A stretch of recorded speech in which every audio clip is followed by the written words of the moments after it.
जय हिंद दोस्तों, share market एक ऐसा समुद्र है जहां हर कोई व्यक्ति पैसा कमाना चाहता है। अगर आप एक सैलरीड पर्सन है, अगर आप एक बिजनेसमैन है, फिर भी आप चाहते होंगे कि थोड़ा पैसा मैं यहाँ पे इन्वेस्ट कर दूं और कुछ रिटर्न कमा लूं।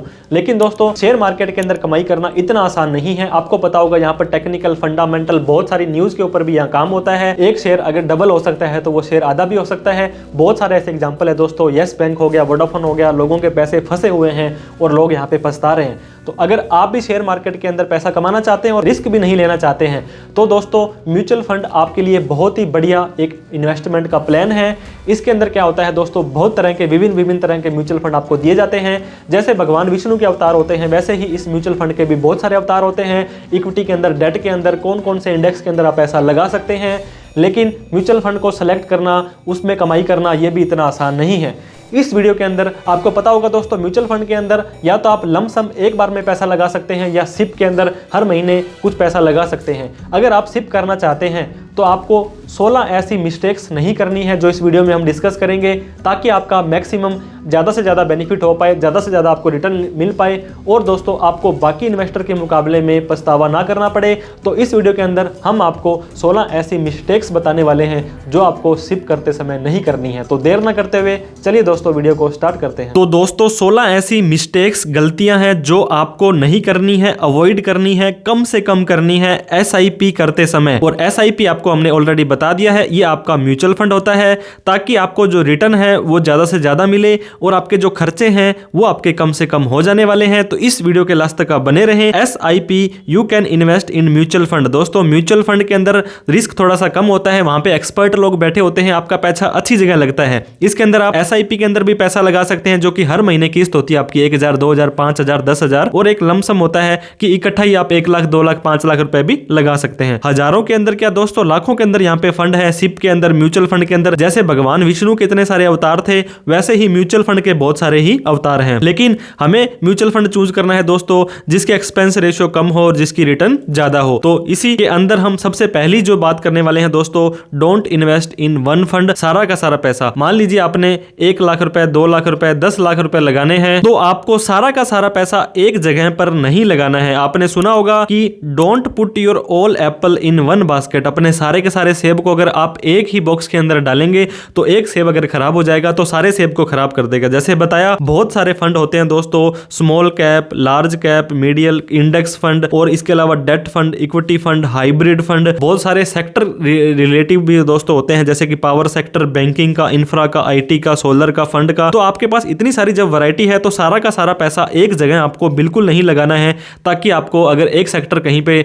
नुकसान हो जाता है तो ज्यादा से ज्यादा क्या बेनिफिट आपको मिलेगा, ये हो जाएगा। अब इसके अलावा दोस्तों, एवरेज आपको है डिवाइड करना है आपका पोर्टफोलियो। परफॉर्मेंस हाई भी हो सकती है, लो भी हो सकती है, तो कोई दिक्कत नहीं है। सपोज करो एक फंड में आपको 70% का मिल गया और दूसरे फंड में मान लीजिए आपका 40% नीचे भी चला जाता है, माइनस में चला जाता है, तो भी ओवरऑल आपको प्रॉफिट ही होने वाला है। तो ये आपका एवरेज हो जाएगा। तो एवरेज लॉन्ग टर्म में हमेशा ही आपके लिए अच्छा होता है। तो सारे के सारे पैसे को आप एक फंड में डालने के बजाय एक से ज्यादा फंड में डालने की कोशिश करें। इसके बाद दोस्तों, आपने बहुत बार देखा होगा, कोविड आया था तो मार्केट कितना डाउन चला गया था। नरेंद्र मोदी जब 3rd टाइम PM बने थे, जब आया था, अभी जो ट्रंप अभी जीते थे उसके बाद में भी मार्केट कितना डाउन आया था। तो आप लोग क्या करते हैं, SIP को रोक देते हैं जब मार्केट लो हो जाती है। लेकिन करना क्या होता है, आपको डबल करनी होती है, न्यू सिप या लमसम में पैसा लगाना होता है। ये करेक्शंस जो होते हैं, ये चांस होते हैं कि आप एंट्री लो, आप कभी भी किसी शेयर में पैसा लगाना चाहेंगे और आप देखते हैं कि ये शेयर तो ऑलरेडी अपने हाई टाइम पे चल रहा है, तो इसमें अब क्या पैसा लगाऊं, और जब लो हो जाता है तो फिर आप घबरा जाते हैं। तो आपको सिप स्टॉप नहीं करनी है। जब मार्केट लो जाए आपको ज्यादा पैसा लगाना है, एक लमसम में इकट्ठा पैसा भी लगा सकते हैं, ताकि आपकी जो सिप है एवरेज हो जाए। लॉकडाउन में, इलेक्शन में, कोविड में, इस तरह का बहुत सारा सिचुएशन आपको मौका मार्केट देती रहती है। तो जैसे ही लो मार्केट होगा तो आपको पता होगा, जब म्यूचुअल फंड की NAV होती है, नेट एसेट वैल्यू, NAV आपको दी जाती है। जब मार्केट डाउन होगा तो आपको ज्यादा NAV, उसकी जो रेट है NAV का कम हो जाएगा, यूनिट्स आपको ज्यादा मिल जाएगी। सो लो मार्केट के अंदर NAV भी लो हो जाएगी तो आपको यूनिट्स है वो ज़्यादा मिल जाएगी। तो लॉन्ग टर्म का अगर आपका विजन है तो कभी भी लो मार्केट में आपको घबराना नहीं है, आपको स्टॉप नहीं करनी है। अब जो तीसरी चीज आपको ध्यान देनी है सिप के अंदर वो है कभी भी आपको शॉर्ट टर्म के अंदर पैसा नहीं लगाना है, क्योंकि शॉर्ट टर्म के अंदर पैसा लगाते हैं और आपकी एक्सपेक्टेशंस इतनी होती है कि मुझे 30% 40% रिटर्न मिल जाए। स्टार्टिंग के 1 2 3 4 महीने तक तो दोस्तों कई बार वो फंड हिलता ही नहीं है, हिलता है तो वो नेगेटिव भी चला जा सकता है। तो ये बहुत सारे चांसेस होते हैं। आपको शॉर्ट टर्म के अंदर अगर पैसा लगाना है तो सिप में पैसा, म्यूचुअल फंड में पैसा मत लगाएं, क्योंकि आपको लंबे टाइम के लिए ही यहाँ पे रहना पड़ेगा। जितना ज्यादा लंबा आप रहेंगे उतना ही ज्यादा बेनिफिट रिटर्न आपको मिलने वाली है और कंपाउंडिंग का बेनिफिट भी आपको मिल जाने वाला है। शॉर्ट टर्म के लिए मैंने आपको बताया था कोई भी सिप ना करें, no loss in SIP. SIP के अंदर आपको कभी भी लॉस देखने को नहीं मिलता है, ऐसा बहुत ही कम चांस होता है। और आपने 10 और 20 साल के लिए लगा दिया तो कंपाउंडिंग के बेनिफिट आपको मिल जाएंगे। अगर आपने शॉर्ट टर्म में ही करना है तो दोस्तों आप इंट्राडे करें, एफ&ओ करें, क्रिप्टो में करें, जहां पर higher the risk higher the return का फॉर्मूला काम करता है। तो शॉर्ट टर्म में पैसा आप सिप के अंदर लगाने की बजाय लॉन्ग टर्म इन्वेस्टमेंट करने का सोचें। एग्जांपल भी मैं आपको देना चाहूंगा दोस्तों। मान लीजिए आपने यहाँ पे 5,000 रुपये सिप लगाई है 12% के हिसाब से और आप इसको 5 साल तक लगाते हैं, तो आप यहाँ पे मैं आपको रिटर्न दिखाना चाहूंगा। आपका जो पैसा है 3 लाख रुपए इकट्ठा हो जाएगा। 3 लाख रुपए में आपको जो रिटर्न मिलेगी 1,12,000 के हिसाब से आपका पैसा 4,12,000 रुपए आपको मिल जाने वाला है। और वहीं पर दूसरी बात करते हैं दोस्तों, अगर आप इस पैसे को 20 साल के लिए लगा देते हैं, अभी हमने 5 साल के लिए लगाया था और वहीं पर 20 साल के लिए अगर ये पैसा लगाते हैं तो हमारी 49,95,000 रुपए अप्रोक्सीमेटली 50 लाख रुपए की हमें रिटर्न यहाँ पे मिल जाने वाली है अगर हम 20 साल के लिए लगाते हैं। और मैंने एक्सपेक्टेड रिटर्न भी ज़्यादा नहीं, सिर्फ 12% के हिसाब से ली थी। तो जितना ज़्यादा आप इन्वेस्टेड रहेंगे उतना ही ज़्यादा फंड कॉर्पस आपको मिलने वाला है। और वहीं पर दोस्तों अगर आप 28 साल के लिए लगाते हैं तो आपका पैसा ये करोड़ों में चला जाएगा। ये देखिए 5,000 रुपये पर मंथ के हिसाब से और 12% नॉर्मल सी अमाउंट मैंने रिटर्न की मानी है। 25-30% तक भी रिटर्न देते हैं। और इस फंड के अंदर अगर आप दोस्तों जाते हैं 26 साल तक के लिए, तो जैसे ही 26 साल तक आप लगाएंगे तो सिर्फ 15 लाख रुपए आपके लग रहे हैं और आपको कितना रिटर्न मिल रहा है 91 लाख रुपए का। 1,07,00,000 रुपए आपके हो जाएंगे 26 साल तक अगर आप इसके अंदर सिप के अंदर पैसा लगाते हैं। तो जितना लंबा इन्वेस्ट करेंगे उतना ही ज़्यादा रिटर्न आपको मिलने वाला है। इसके बाद में दोस्तों जो अगली गलती आपको नहीं करनी है, वेरी लो सिप अमाउंट। बहुत सारे लोग क्या करते हैं 100 रुपए की सिप स्टार्ट कर दी, 200 की कर दी, 500 की कर दी, 1,000 रुपए की कर दी।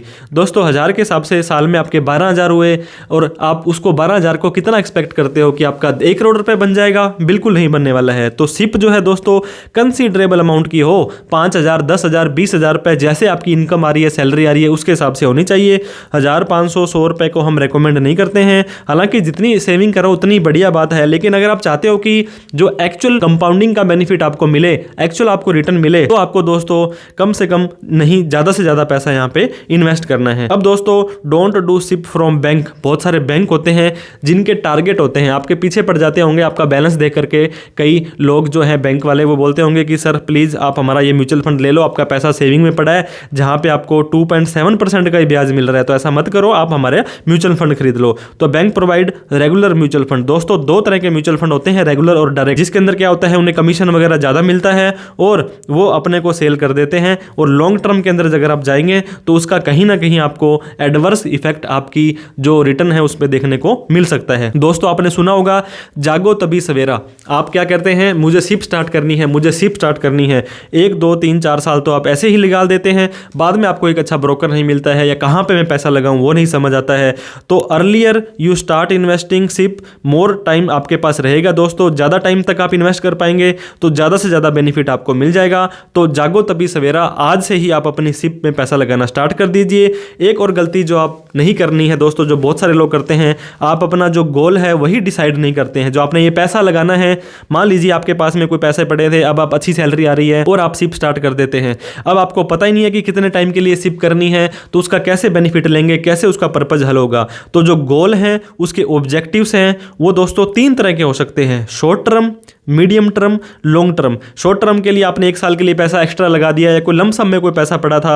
मीडियम टर्म में दोस्तों आपने कोई अपने देश से कोई डाउन पेमेंट देनी है, कोई लोन भरना है, इस तरह का कोई आपका पर्पज है 1-2 साल के लिए, तो यहाँ लगा सकते हैं। और लॉन्ग टर्म दोस्तों अगर आपने ज़्यादा से ज़्यादा बेनिफिट लेना है, बच्चे की पढ़ाई के लिए, शादी के लिए, आप अपने रिटायरमेंट के लिए पैसा इकट्ठा करना चाहते हैं, तो आपको लॉन्ग टर्म के अंदर ही जाना चाहिए। तो आप पर्पज अपना सिप का पहले से ही डिसाइड कर लें। इसके बाद जो 8 नंबर की गलती दोस्तों SIP करते समय नहीं करनी है। आप क्या करते हैं, पिछला कोई भी आपने फंड उठाया और उसकी पास्ट की परफॉर्मेंस आपने देख ली, इसने तो 1 साल में 30%, 2 साल में 40%, 3 साल में 50% रिटर्न दी है, तो ये आगे भी देने वाला है। तो सिर्फ और सिर्फ दोस्तों पास्ट परफॉर्मेंस को देखना जरूरी है, लेकिन अकेला उसको देखना जरूरी नहीं है कि आप मार्केट कंडीशंस क्या चल रही है, जो फंड है उसका मार्केट में किस सेक्टर के अंदर है, इसके अलावा उसका मैनेजमेंट क्या है, कुछ लोग आ रहे हैं जा रहे हैं, तो इस तरह की चीज़ें आपको ध्यान में रखनी है। मार्केट का पास्ट आप इसका जरूर देखें किसी भी फंड का, लेकिन उसके साथ में जो बाकी फैक्टर्स देखने होते हैं उनको भी जरूर देखें। इसके अलावा दोस्तों 9 नंबर गलती आपको नहीं करनी है, failing to increase SIP amount over time. आपने मान लीजिए 10,000 रुपये पर मंथ के हिसाब से लगाए हैं और आप क्या चाहते हो कि 10 साल के लिए मैं उसमें पैसा लगाऊं, तो आप मान के चलेंगे इतना ज़्यादा ड्रास्टिकली चेंज आता है अगर आप उसी 10,000 को 10 जारी रखते हो या उसको इंक्रीज करते हो बेटर रिटर्न के लिए, कंपाउंडिंग के बेनिफिट के लिए। इसको टॉप अप या स्टेप अप भी बोल सकते हैं। पहले साल आपने 10,000 लगाए, दूसरे साल दोस्तों आप 11,000 की सिप कर दो, दूसरे साल 12,000 की कर दो, मतलब 5, 10, 15% तक अगर आप अपनी सिप को हर साल बढ़ाते हो तो ड्रास्टिकली रिजल्ट आपको देखने को मिलेंगे, बहुत ज़्यादा रिटर्न आपको नॉर्मल की बजाय मिलने वाले हैं। अब 10वीं गलती जो करते हैं, एक्सपेंस रेशियो होते हैं। दोस्तों म्यूचुअल फंड किस पर चलते हैं, एक्सपेंस रेशियो पर ही तो चलते हैं, और एक्सपेंस रेशियो जो होते हैं, एडमिनिस्ट्रेशन फीस होती है, वो काट कर ही आपको अपनी रिटर्न मिलती है। एक फंड है जो ज़्यादा एक्सपेंस रेशियो जिसके हो रहे हैं, तो उसकी परफॉर्मेंस दोस्तों significantly better than a lower cost fund just to break even, तो उसको ज़्यादा काम करना पड़ेगा। अब मान लीजिए 1 लाख रुपए पे एक जो है फंड 1% एक्सपेंस रेशियो काटता है, एक 2% काटता है, तो अगर आप इसको 98,000 रुपये मान लो आपको काट करके देगा, ये 99,000 देगा, तो आप इसमें 2% वाले में क्यों जाएंगे तो उसको ज़्यादा काम करना पड़ेगा।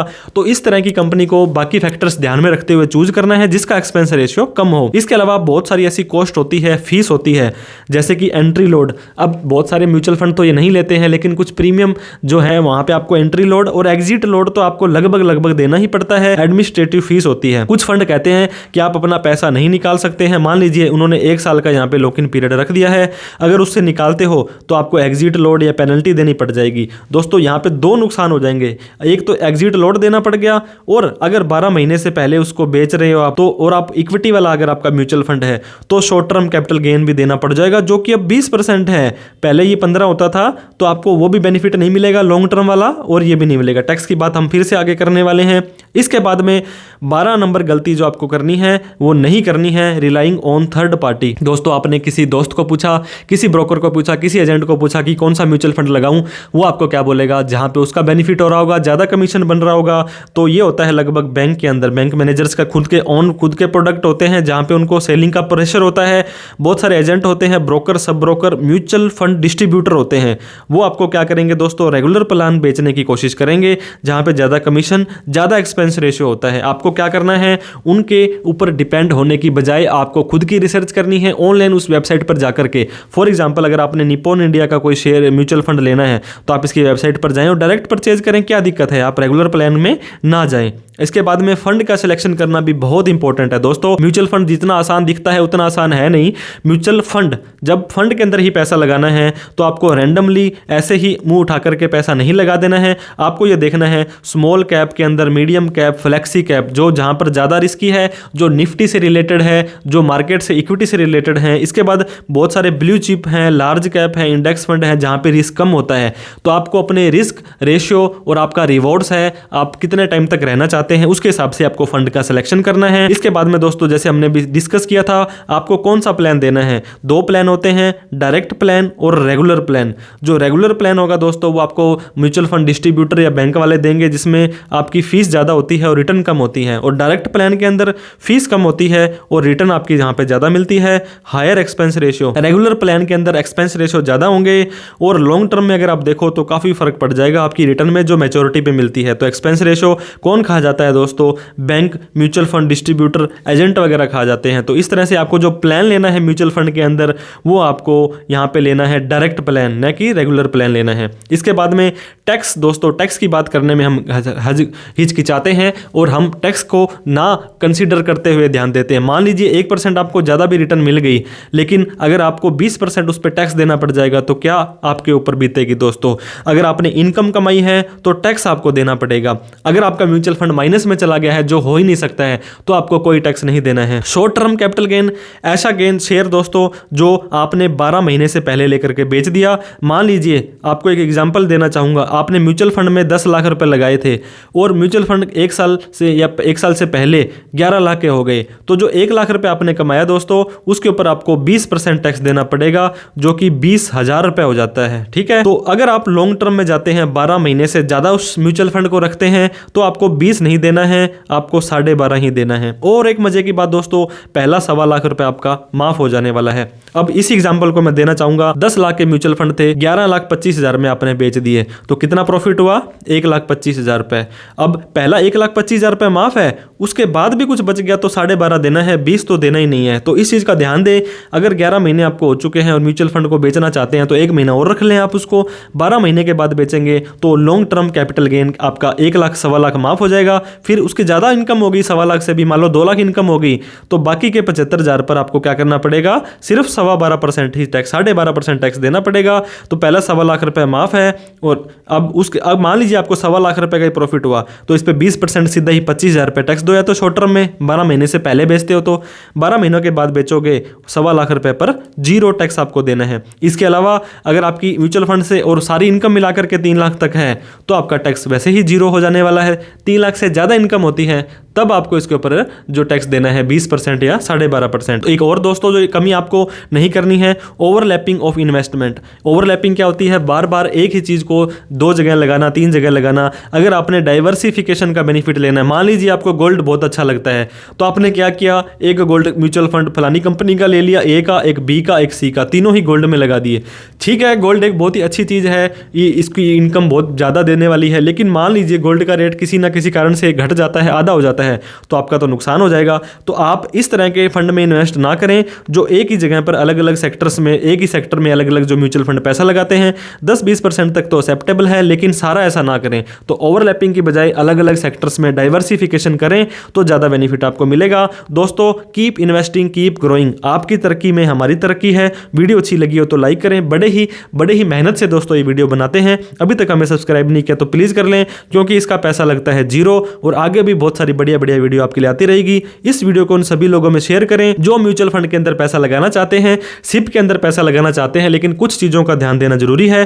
कोई डाउट, क्वेरी, क्वेश्चन, ऐसी कोई दोस्तों कमी जो हमने डिस्कस करने से रह गई हो, वो भी कमेंट करके जरूर बताएं। Thank you so much for watching this video. Telegram और व्हाट्सएप के चैनल भी फॉलो कर लें, वहां पर भी काफी सारी अपडेट हम डालते रहते हैं। Thank you so much for watching this video. जय हिंद, जय भारत।